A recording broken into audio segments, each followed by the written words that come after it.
Hello guys, my self विवेक पाटिल। आज हम comprehension का सेकंड लेक्चर लेने वाले हैं। इस लेक्चर में हम अजम्पशन का जो कॉन्सेप्ट हमने पहले लेक्चर में लिया था, उसी लेक्चर का ये एक्सटेंडेड लेक्चर है, ऐसे मान के चलो। और ये लेक्चर समझने के लिए आपको पहला लेक्चर जो है वो देखना बहुत ज़रूरी है। डायरेक्टली ये लेक्चर अगर आपने देखा तो आपको ज़्यादा समझ में नहीं आएगा। तो इस लेक्चर में हम क्वेश्चन नंबर 2021 का question number 2, question number 23 and question number 24 ये हम लेने वाले हैं। ठीक है, ज़्यादा मैं आपका समय नहीं लेता, डायरेक्टली हम पैसेज पे आएंगे। पहले हम पैसेज पढ़ेंगे, उसके बाद उसका एक्सप्लेनेशन देखेंगे और थोड़ा सा अजम्पशन का कॉन्सेप्ट भी हम आज फिर से देखेंगे। ठीक है, लेकिन पहला लेक्चर देखना आपको जरूरी होगा। क्वेश्चन नंबर 2 है, देखो अप्रोक्सीमेटली वाई, ये मैंने रेड में जो किए हैं ये मेरे लिए कीवर्ड्स है इस पैसेज में के। ठीक, approximately 80% of flowering plant species are pollinated by animals including birds and mammal. Approximately को हमने क्यों रेड किया है, इसको ही हमको क्यों गोल करने वाले हैं, क्योंकि ये अप्रोक्सीमेटली इसका मतलब होता है कि ये एग्जैक्ट अमाउंट नहीं बता रहा है। इस पे से हम गेस कर सकते हैं कि अगर क्वेश्चन में स्ट्रॉन्ग स्टेटमेंट आए, ओनली ऐसा कुछ आया तो ऑल, ओनली ऐसे आया तो समझ लेना वो गलत हो सकता है। इसलिए ये रैशनल स्टेटमेंट है, ऐसे अप्रोक्सीमेटली के बेसिस पे हम कह सकते हैं। Approximately 80% of flowering plant species are pollinated by animals including birds and mammal, but the main pollinators are insect. Main का मतलब क्या होता है कि ये ओनली है क्या? नहीं, इसके आगे भी कुछ पॉलिनेटर्स हो सकते हैं, पीछे भी कुछ पॉलिनेटर्स हो सकते हैं, लेकिन ये मेन है, ओनली नहीं है। ये हमको समझ में आना चाहिए। ठीक है, मेन पॉलिनेटर्स आर इंसेक्ट क्या है? मेन पॉलिनेटर्स है। Pollination is responsible for providing us with a variety of foods as well as many plant derived medicines. Pollination का इंपॉर्टेंस बता रहा है ये कि पॉलिनेशन की क्या इंपॉर्टेंस होती है। ठीक है, medicines, at least 1/3 of the world agriculture crop depends upon pollination. At least, कम से कम 1/3 तो है ही है, इसके ऊपर हो सकते हैं लेकिन इसके नीचे नहीं। एटलीस्ट का मतलब क्या होता है? At least 10 student are watching my video. At least 10 मतलब क्या? कम से कम 10, उसके नीचे ये जाएगा नहीं। 9 मतलब एटलीस्ट 10 में ये 9 नहीं आएगा। 10 के ऊपर कितने भी हो सकते हैं लेकिन नीचे नहीं। एटलीस्ट का ये भी एक कीवर्ड है, एटलीस्ट, कम से कम इतना तो होना ही चाहिए। At least 1/3 of the world agriculture crop depends upon pollination. देखिए, world agriculture crop depends upon pollination. Bees are most dominant taxa. यहाँ पे मेन इंसेक्ट पॉलिनेटर इंसेक्ट है, मोस्ट डोमिनेंट कौन है? तो बीज है। Bees are most dominant taxa when it comes to pollination, and they are crucial to more than 400 crops. Pollination is essential. 400 crops. Pollination is essential service that is results of intricate relationship between plants and animal. देखिए क्या, pollination is essential, strong कर रहा है statement, उसके सिवाय होगा नहीं। Essential है, इंपॉर्टेंट है, इसेंशियल है, उसके सिवा होगा नहीं। Essential service that is results of intricate relationship between plants and animal. Intricate मतलब क्या होता है? Complicated relationship. अब कॉम्प्लिकेटेड मतलब, इनका मतलब क्या है? कॉम्प्लिकेटेड। इंट्रिकेट का मतलब होता है कॉम्प्लिकेटेड रिलेशनशिप। अब कॉम्प्लिकेटेड कैसी है ये इन्होंने सामने एक्सप्लेन किया है। Intricate relationship between plants and animal and reduction और loss of either affect the survival of both. अगर किसी एक को हार्म हुआ तो दूसरे पे इफेक्ट हो सकता है, ये इन्होंने बोला। इंट्रिकेट रिलेशनशिप कैसी है इनकी? दोनों भी एक दूसरे पे डिपेंड है। अगर एक को फायदा हुआ तो दूसरे को फायदा होगा। अगर दूसरे को फायदा नहीं हुआ, अगर दूसरे को नुकसान हुआ तो एक को नुकसान हो जाएगा। मतलब एक दूसरे के ऊपर डिपेंडेंट है, इंट्रिकेट रिलेशनशिप है इनकी। Of either affects the survival of both. If, ये देखो, effective pollination requires, important line है हमारे लिए, इफेक्टिव आया है इसलिए। Effective pollination requires resources such as refuge of pristine natural vegetation. ठीक है, अभी इसके ऊपर इन्होंने क्या पूछा है कि on the basis of passage given above the following assumptions have been made। Assumption का ही क्वेश्चन इन्होंने पूछा है। अजम्पशंस है, नॉट अजम्पशन, अजम्पशंस कौन से हो सकते हैं। तो व्हाट इज अजम्पशन? अजम्पशन का मतलब क्या होता है? लास्ट टाइम मैंने जो बताया था, whatever information put in front of you, whatever the information put in front of you, that information is based on something, that base is called assumption। एक बार फिर से रिपीट करता हूं, whatever the information put in front of you, whatever information put in front of you, that information is based on something, that base is called assumption। assumption are a missing link in a passage, मतलब वो missing link होते हैं passage में, वो नहीं होते हैं। ठीक है, एक से ज्यादा अजम्पशन हो सकते हैं। ठीक है, एक से ज्यादा अजम्पशन हो सकते हैं और ये मिसिंग होते हैं, डायरेक्टली पैसेज में कभी नहीं आते। ठीक है, ये आपको ध्यान में रखना पड़ेगा। इसमें देखो, on the basis of passage given above the following assumptions have been made. क्या बोल रहा है ये? The sustainable production of India cereal food grain is impossible without diversity of pollinating animals. India का यहाँ पे इन्होंने कुछ पर्टिकुलर ऐसे कुछ बोला नहीं है, इसीलिए सबसे पहले इसको हम इलिमिनेट करेंगे कि ये हमारे क्वेश्चन में नहीं आएगा। अभी देखिए, इलिमिनेशन मेथड का मैंने लास्ट लेक्चर में भी बोला था, इस लेक्चर में भी मैं फिर से रिपीट कर रहा हूँ। इलिमिनेशन मेथड कैसे यूज करनी है ये ज्यादा इंपॉर्टेंट है। इलिमिनेशन मेथड से आप करेक्ट आंसर तक तो पहुंचते ही हो और आपका एग्जाम हॉल में आपका टाइम भी बचता है। इसीलिए देखिए, एक आपके क्वेश्चन आपके आंसर में नहीं आएगा, एक कहाँ पे, यहाँ पे एक है और सी में एक है। इसका मतलब क्या हो गया?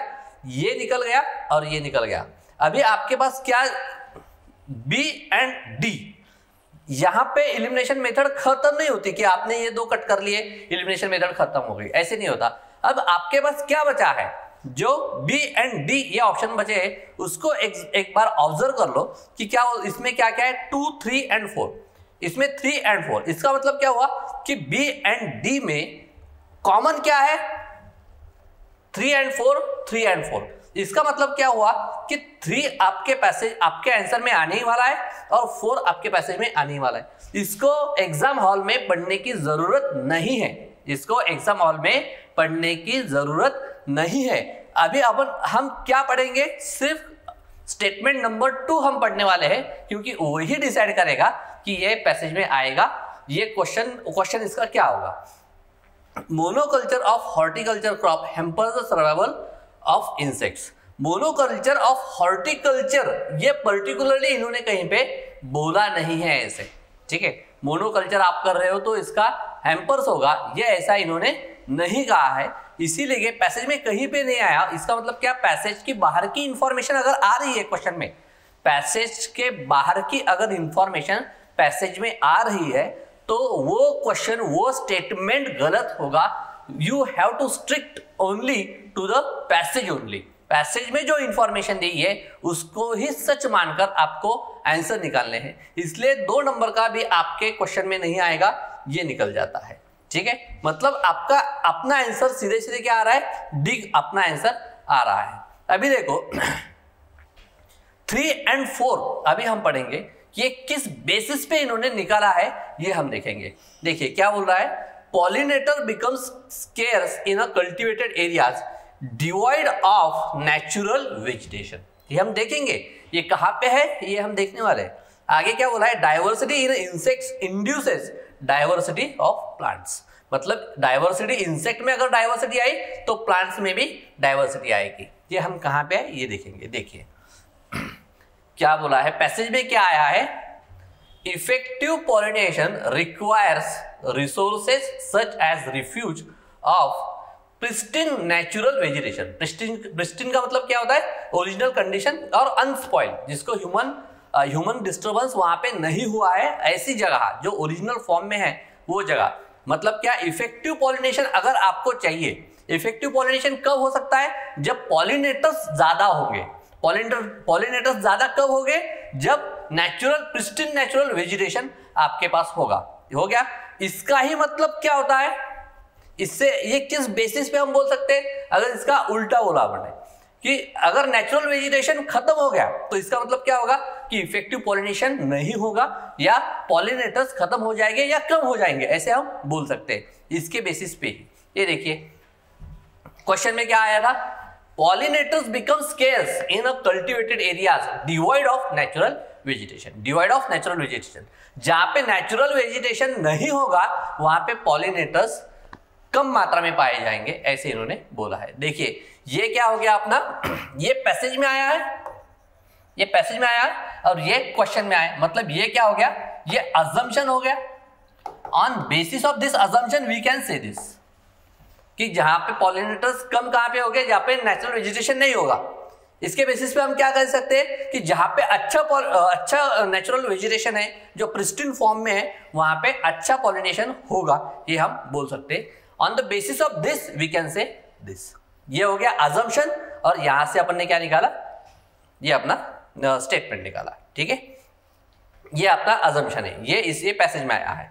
देखिए समझ में आ गया, अगर नहीं आया तो मुझे कमेंट में बोलना कि ये चीज समझ में नहीं आई है और बाद में हम इसको करेक्ट भी करेंगे, ठीक है, जो भी आपको समझ में नहीं आया है। और इसी लेक्चर में लास्ट में एक स्टूडेंट की अच्छी कमेंट आई थी, लास्ट टाइम में उन्होंने अच्छा क्वेश्चन पूछा था, उसका भी मैं आंसर देने वाला हूँ, तो आप लास्ट तक इसमें बने रहिए। और देखिए अब जो डी है, डाइवर्सिटी, जो अपना डी स्टेटमेंट था, diversity in insect induces diversity of plants, मतलब प्लांट्स इंसेक्ट में जितनी डाइवर्सिटी आएंगी, और इंसेक्ट क्या है, मेन पॉलिनेटर्स है, ऐसे इन्होंने पैसेज में बोला है, मेन पॉलिनेटर्स है, मतलब क्या, इंसेक्ट में जितनी डाइवर्सिटी आएगी वो क्या करेगा, इंट्रिकेट रिलेशनशिप है, ऐसे पैसेज में आया। इंट्रिकेट मतलब एक को फायदा हुआ तो दूसरा फायदा हो गया, मतलब एक की डाइवर्सिटी बढ़ेगी तो दूसरे की भी डाइवर्सिटी बढ़ सकती है। Diversity in insect induces diversity of plants, ये इंपॉर्टेंट है। देखिए ये पैसेज में ये आया है, pollination is essential service that is results of intricate relationship between plants and animal, यहां से इंपॉर्टेंट है, एंड द रिडक्शन और loss of either affect the survival of both. अगर एक को लॉस हुआ तो दूसरे पे भी परिणाम होगा, ठीक है, वो दूसरे को भी अफेक्ट करेगा। इसका मतलब क्या है कि अगर एक की ग्रोथ अच्छी हो रही है तो दूसरे एंटिटी पे भी उसका असर होगा और पॉजिटिव असर होगा, यही इन्होंने बोला है। एक बार फिर बताता हूं, मुझे ऐसा लगता है कि अभी एक्सप्लेनेशन और चाहिए इसको। यहाँ पे क्या आया है, रिडक्शन और loss of either affects the survival of both, मतलब पॉलिनेटर पे अगर एडवर्स इफेक्ट हुआ, पॉलिनेटर पे अगर एडवर्स इफेक्ट होगा तो उसका प्लांट्स पे भी एडवर्स इफेक्ट होगा। पॉलिनेटर पे अगर पॉजिटिव इफेक्ट हुआ तो इंसेक्ट्स पे या पॉलिनेटर पे अगर पॉजिटिव इफेक्ट हुआ तो प्लांट्स पे भी कैसा इफेक्ट होगा, पॉजिटिव इफेक्ट होगा, यही इन्होंने बोला है। तो ये हो गया अपना अजम्पशन जो क्वेश्चन में आया है, और ये हो गया अपना स्टेटमेंट, ये हो गया अपना स्टेटमेंट, ठीक है। इसके बेसिस पे हम ये बोल सकते हैं, ठीक है। तो अजम्पशन यही है जो पैसेज में स्टेटेड नहीं होता है, उसके बेसिस पे हमें पैसेज में ढूंढना होता है। और एलिमिनेशन मेथड आपको सबसे पहले निकाली देनी। एलिमिनेशन मेथड तो आपको यूज करनी है, जो एलिमिनेट हो जाते हैं उसको सबसे पहले निकालना है। और सबसे दूसरी एक बात मैं और यहाँ पे ऐड करना चाहूँगा कि जैसे यहाँ पे इन्होंने बोला है ना, sustainable production of India serial production food grains is impossible without diversity of pollinating animal. अभी देखो ये जो पूरा पैसेज जो आया है ना, ये जनरल पैसेज है, ये जनरल पैसेज है, ये कहाँ पे पर्टिकुलर नहीं हो रहा है कि एक कॉन्टिनेंट के हिसाब से कोई पर्टिकुलर नहीं हो रहा है, किसी देश के हिसाब से, किसी शहर के हिसाब से पर्टिकुलर नहीं हो रहा है। तो और ये जो क्वेश्चन आया है, ये जो स्टेटमेंट आया है, ये पर्टिकुलर है, तो ऐसी इस पे गलत होने के चांसेस बहुत ज्यादा रहते हैं, ठीक है। पैसेज जनरल है और स्टेटमेंट कैसा है, पर्टिकुलर है। पैसेज में कहीं किसी देश का नाम नहीं लिया है, वो उन्होंने पॉलिनेशन का इंपॉर्टेंस उन्होंने जनरल बताया, और यहाँ पे क्या आया, पर्टिकुलर इंडिया के बारे में बता रहा है। तो ऐसे इसमें क्वेश्चन, ये स्टेटमेंट गलत होने के चांसेस ज्यादा रहते हैं, ठीक है। नेक्स्ट अपन देखेंगे, ये क्वेश्चन नंबर 2 है, दिस क्वेश्चन नंबर 2 2021। ये लेक्चर देखने के बाद सॉरी, अगर आपने नहीं इसको रीड किया, इसको सॉल्व नहीं किया, तो ये लेक्चर देखने के बाद सॉल्व कीजिए और फिर से एक बार लेक्चर देखिए कि आपको कहाँ पे इंप्रूवमेंट, क्योंकि आपकी इंप्रूवमेंट होना यहाँ पे बहुत ज्यादा इंपॉर्टेंट है।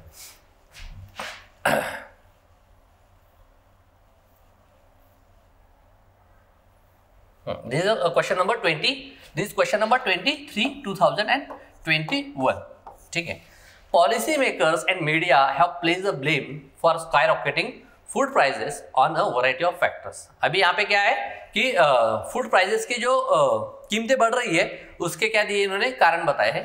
पॉलिसी मेकर्स, ये खुद राइटर्स जो है उसका खुद का ऐसा ओपिनियन नहीं है, ये किसका है? पॉलिसी मेकर्स एंड मीडिया का ओपिनियन है, ये सिर्फ राइटर बता रहा है। Policy makers and media have placed the blame for skyrocketing food prices on the variety of factors, including high fuel prices, bad weather in the key food producing countries, and diversion of land to the non-food. ठीक है, ये इन्होंने बोला है। जब भी passage में कोई रीजंस आ रहे हैं, ठीक है, जब भी पैसेज में किसी चीज के रीजंस आ रहे हैं तो वो रीजंस को अच्छे से पढ़ लेना चाहिए, उस पर क्वेश्चन बनने के चांसेस ज्यादा होता है। जब भी पैसेज में कोई इश्यू आ रहा है और उसके रीजंस बताए जा रहे हैं या उसके कॉन्सिक्वेंसेस बताए जा रहे हैं, या तो कारण बताए जाएंगे या कॉन्सिक्वेंसेस बताए जाएंगे, तो उस पे क्वेश्चंस बनने की चांसेस ज्यादा रहते हैं, इसीलिए उसको अच्छे से पढ़ना चाहिए। यहाँ पे इन्होंने क्या कॉजेस बताए हैं? High fuel prices, bad weather in key food producing countries and diversion of land to the non food. Production increase emphasize however has been placed on surge in demand for the food from most populous emerging countries and emerging country economies.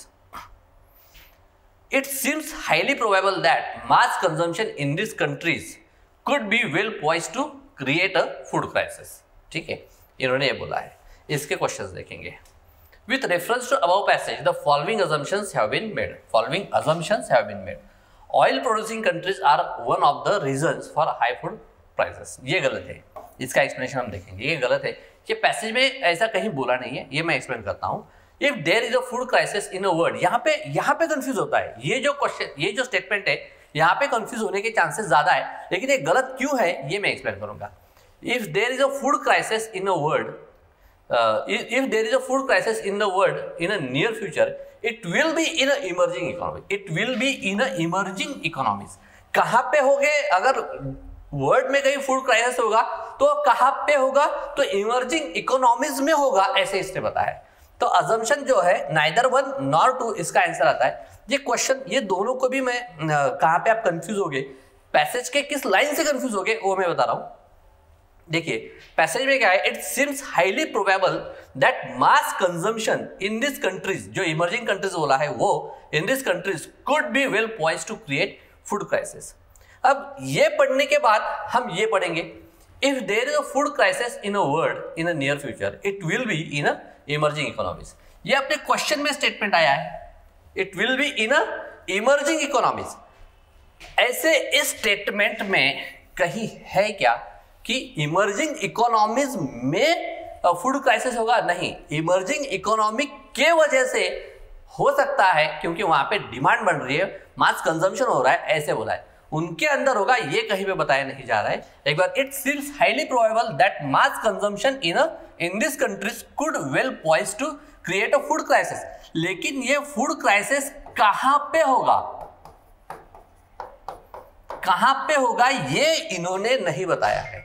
ठीक है, ये इन्होंने नहीं बताया है, ये इन्होंने नहीं बताया है, इसीलिए इन इमर्जिंग इकोनॉमीज बोलना ये गलत होगा। ठीक है, इसलिए ये गलत होता है। सेकंड देखो, क्वेश्चन में क्या है? Oil producing countries are one of the reasons for high food prices. क्या बोल रहा है? Oil producing countries are one of the reasons for high food prices. Oil producing countries की वजह से इन्होंने क्या कहा है पैसेज में? Policy makers and media have placed the blame for skyrocketing food prices on a variety of factors including high fuel prices. High fuel prices पे इन्होंने बोला है कि हाई फ्यूल प्राइसेस की वजह से क्या हो रहा है? फूड प्राइसेस बढ़ रही है, ऐसे इन्होंने बोला है। लेकिन ये किसकी वजह से फ्यूल प्राइसेस बढ़ रहे हैं ये इन्होंने नहीं बोला है। कि ऐसा तो कुछ नहीं बोला कि ऑयल प्रोड्यूसिंग कंट्रीज की वजह से अपने फूड प्राइसेस बढ़ रहे हैं, ऐसे नहीं बोला है। कि ऑयल के प्राइजेस से डिमांड की वजह से भी बढ़ सकते हैं, इसीलिए ये स्टेटमेंट आपका गलत होगा, ये स्टेटमेंट गलत होगा आपका, ये अजम्पशन नहीं होगा, ये अजम्पशन नहीं होगा। ठीक है, ध्यान में आ रहा है। लेकिन ये पढ़ने के बाद यहाँ पे कंफ्यूज हो सकता है, सेकंड मुझे यहाँ पे ही ज्यादा लगा था और यहाँ पे भी हो सकता है इन इमर्जिंग इकोनॉमीज, इसलिए आपको इसको ध्यान से पढ़ना है। जो छोटे छोटे वर्ड्स है यहाँ पे, जो कीवर्ड्स होते हैं वो ज्यादा इंपॉर्टेंट होते हैं इसमें, जो आपको कंफ्यूज कर सकते हैं। ठीक है, नेक्स्ट पैसेज अपन लेंगे जो अपना लास्ट होगा। देखिए ये इंपॉर्टेंट, ये छोटा है, क्वेश्चन नंबर 24 है ये जो है क्वेश्चन नंबर 24 है। A central message of modern development economies is the importance of income growth by which means growth in a gross domestic product. GDP में ग्रोथ है, उसको ही हम ये बोलते हैं। इन थ्योरी, इसको गोल करेंगे, in theory rising GDP creates employment. ये थ्योरी में है, ये प्रैक्टिकल में है क्या ये पता नहीं है अपने को, इसलिए हमने उसको बोल किया। Creates employment, investment opportunities as income grow in a country where the level of GDP was once low, household communities and government are increasingly able to set aside some funds for production of this that makes for a good life. Today GDP has assumed, देखो GDP को क्या assume किया है इन्होंने, GDP has assumed such a significant place in a development lexicon that if someone mention economic growth, we know they mean growth in a GDP। अभी देखिए normal है passage, इसमें कुछ ज़्यादा एक्सप्लेन करने जैसा नहीं है। इस पर क्या बोला है इन्होंने, with reference to above passage following assumptions have been made. Rising GDP is essential। इसलिए मैंने ये लिया था कि स्ट्रॉन्ग स्टेटमेंट को कैसे अवॉइड कर सकते हैं हम। पैसेज में कहीं है क्या कि ऐसे कुछ स्ट्रॉन्ग स्टेटमेंट कहीं पे आए हैं क्या, नहीं आए। जीडीपी के बारे में और इकोनॉमिक ग्रोथ के बारे, जीडीपी के बारे में इन्होंने कुछ समझ जो है वर्ड में, वो उसको सिर्फ जनरली एक्सप्लेन किया है इन्होंने। कहीं पे भी ओनली, इसेंशियल ऐसे कोई वर्ड्स पैसेज में नहीं आए हैं। ठीक है, यहाँ पे क्या किया, with reference to above passage the following assumptions have been made. Rising GDP is essential for the country to be a developed country, ऐसे इन्होंने कहीं पे भी बोला नहीं है, इसकी वजह से ये निकल जाता है। राइजिंग जीडीपी गारंटीज, देखिए यहाँ पे क्या बोला है, rising GDP guarantees a reasonable distribution of income to all household, मतलब यहाँ पे भी स्ट्रांग हो रहा है, मतलब ये दोनों भी नहीं आएंगे, neither one nor B, neither one nor two, ऐसे इसका आएगा आंसर। ये तीन हमने पैसेज लिए हैं। नेक्स्ट इसमें हम 2020 के कुछ पैसेज लेंगे, इसमें के जो बचे होंगे अजम्पशन के वो भी हम लेने वाले हैं। देखिए लास्ट जो लेक्चर हुआ था उसमें एक स्टूडेंट ने क्वेश्चन पूछा था कि वो क्वेश्चन क्या है, मैं यहाँ पे पढ़ता हूँ कि क्वेश्चन था कि सर PYQ इनफ है क्या instead of mock test. Coaching के फालतू टेस्ट बनते हैं, कोचिंग बनाते हैं कोचिंग वाले, प्लीज़ रिप्लाई। ऐसे यहाँ पे क्वेश्चन आया था कि सिर्फ PYQ इनफ होगे क्या, ऐसे इन्होंने बोला है। तो उसके बाद में इस क्वेश्चन को एक्सटेंड भी किया था कि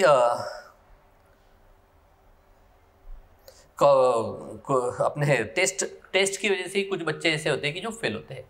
तो मैं GS के बारे में तो ये नहीं बोलूँगा, लेकिन CSAT के बारे में ज़रूर बोलूँगा कि PYQ और उनका एक्सप्लेनेशन अगर आपके पास है लास्ट ईयर के PYQ 2011 से 2022 तक के, अगर आपके पास एक्सप्लेनेशन है तो आपको CSAT की कोई टेस्ट ऐसे कुछ ये लगाने की ज़रूरत नहीं है। हाँ, लेकिन ये एक बात ज़रूरी होगी कि 2 घंटे कंसंट्रेशन से पढ़ने के लिए आप जो ओल्ड ये है पेपर है, प्रीवियस ईयर पेपर्स है, तो उसको क्या करो कि वो 2 घंटे टाइम लगा के आप उसको छुड़ाओ, सॉल्व करो विथ प्रॉपर, पहले उसका एक्सप्लेनेशन व्हाटएवर क्या है वो सीखो, उसके बाद में उसको ये करो। CSAT के लिए तो भी कुछ ज़्यादा मुझे नहीं लगता कि 66 मार्क्स लेने हैं, लेकिन वो इजी तो नहीं है, लेकिन ये कॉन्सेप्ट से अगर आप जा रहे हो तो वो भी इजी हो जाएगा आपको। और उसके बाद मैं ये कहूँगा कि उसको इग्नोर भी मत करो, और जो लास्ट ईयर के वो सारे क्वेश्चन छुड़ाओ, बस इतना भी किया CSAT के लिए तो भी बहुत ज़्यादा है। इसके अलावा कोई बुक वर्क कुछ भी नहीं है इसके लिए। Thank you. नेक्स्ट लेक्चर में हम अजम्पशन का कॉन्सेप्ट ही एक्सटेंड करने वाले हैं, जो 2020 के सारे जो क्वेश्चंस हो गए, जो भी पैसेज हो गए वो सारे लेंगे, और 2021 के जितने भी होंगे वो करेंगे। Thank you. अगर आपको कुछ भी लगा तो मैसेज में मुझे बोल दीजिएगा। Thank you.